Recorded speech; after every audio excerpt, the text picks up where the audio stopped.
Hello, good morning. Nandito kami ngayon, day 2 sa beach house. Dito, malapit sa Vegan, Ilocosur. So, tingnan natin yung loob ng beach house. Ha? Okay? Oh. Yan, ito ang entrance. Papasok sa stunning beach house. I forgot kung anong place. Yung bayan na to, pero ito ay near Vegan City. Okay, so ito, pasokin natin ang loob. Ito ang area niya sa labas. Yan, sobrang peaceful at makakapag-relax kayo dito sa napaka komportable at napaka preskong beach house. Okay, pasok tayo sa loob. Yan. Makikita niyo yung stairs paakyat sa second floor. Yan. Tapos siya ng living room, 'di ba? Overlooking sa beach. Ito ang CR. Yan, mirror. Ito. Yan ang komportableng living room na nag-rent kami ng videoke para sa aming stay dito. Ang dining area, makita niyo yung dining area, ang kitchen. Ito, ang cute na kitchen. Diyan, nagluluto si Ate Teresa ng mga authentic na pagkaing Ilocano. Yes? Oh, ayan, bumababa ngayon sa hagdan si Direct JR. Ang bilis mo namang maligo. Oh, anong masasabi mo? Pinapakita ko lang doon sa labas. Oh, ano masasabi mo sa napakasarap na beach house na to? Masarap yung pagkain. Oh, ayan. Ano mo na si ate? Kamusta? Pakilala mo si ate. Oh, Pakilala Abdul. mo si ate. Ayan. Teresa. Oo, si Ate Teresa, ang aming masarap na cook. Masarap na cook o masarap magluto na cook? Oo, masarap na magluto na cook. Masarap doon. Ayan. Masarap na cook. Ayan si Abdul, sama ang kanyang son na si Darren. Say hi. Ayan. Hindi kami magkamukha, no? Oo naman, mas pogi si Darren sa'yo. Sige na nga, semi-pogi lang kasi ako. Ganun talaga, Brad. Kailangan mag-ipoy paminsan-minsan. No. Ayan.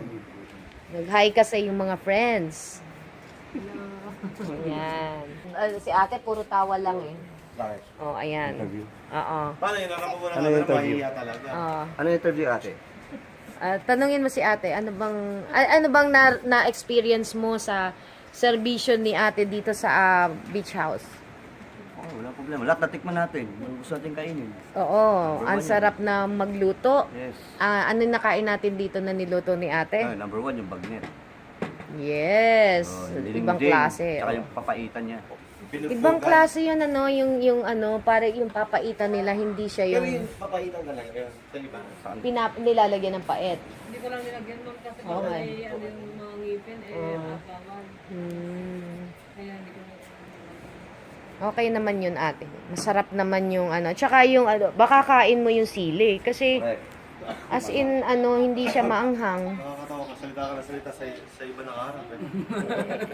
Hindi, kay ate ko ito yung nakikita si ate. Grabe ka talaga. Ako, nilaglag mo na naman ako. Si David, the silent vlogger. Vlogger. Siya, The talking front-facing camera vlogger.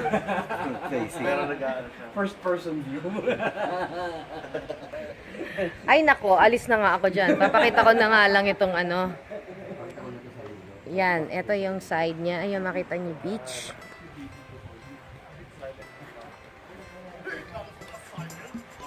Diba? Ang ingay nila. Tingnan natin yung beach dito.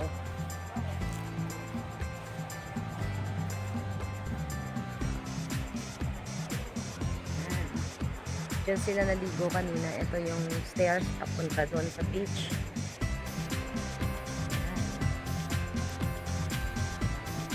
Dito sila nag-i-stay sa gazebo.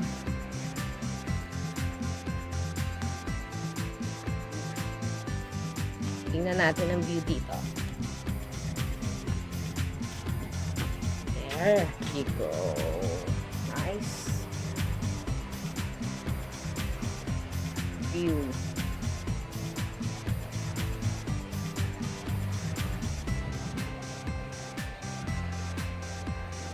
Here's the beach house. Yan, makikita mo yung beach house sa malayuan. Sa likod dito. Ayan. Ganda dito. Napakasariwa ng hangin. Ayan.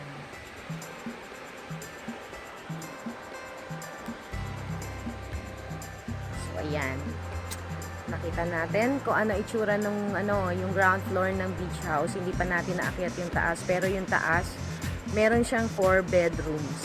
So, good for 4 kasi may pull out pa yun. Tapos, may 2 CR sa taas, meron sa baba. Tapos, meron din sa labas na open CR para sa lahat. Tapos, meron shower room dun sa side para sa mga mag-beach. Kapay ka na. Time to go! O, later naman, nandun kami sa Vegan at sa Baluarte. Bye!